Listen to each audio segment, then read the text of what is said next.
I'm Randy Reedy, Assistant City Manager with the City of Aspen. We've been involved with the Ditzlers and using Best Year Yet for almost 6 years now, starting in 2005. It's been a very helpful tool for the management team to be able to get together and really find some synergy around some common goals. What we found is not unlike a lot of organizations that we had a tremendous amount of silo thinking. We had a police chief handling the police department and a public works director handling public works, but not a lot of coordination. What Best Year Yet has enabled us to do is to break down some of those silos, get the police chief involved with some of the economic issues involved in town, the public works director to be helping out on some of the public safety issues, and all of us to be working toward common goals. It really helps to have that monthly time that we look forward to, sharing what's worked and what hasn't worked, and comparing notes on how we're reaching the goals that we set collectively. The guidelines have been helpful because they've helped us realize that they've been barriers to achieving what we should be doing.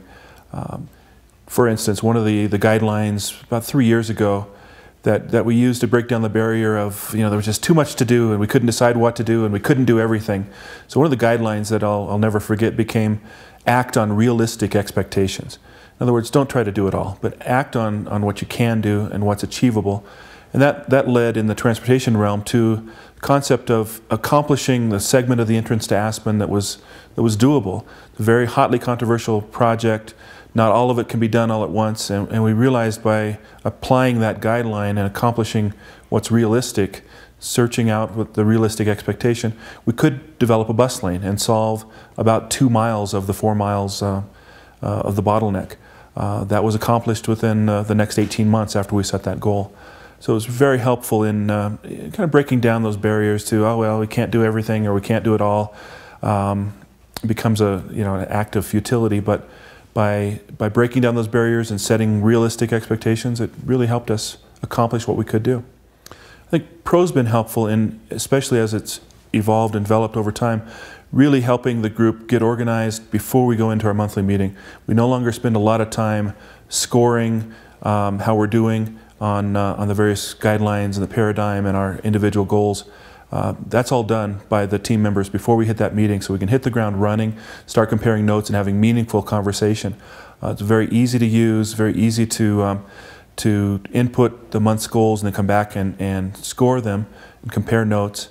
And then one of the other things that we really like and has been very helpful with City Council is using the quarterly check-in, as Best Year Yet calls it, the traffic lights analysis, to look at where we're progressing well, we're giving it a green light, where there's some caution or some concern about meeting our goal, a yellow light, and where we've run into some real roadblocks, giving out a red light.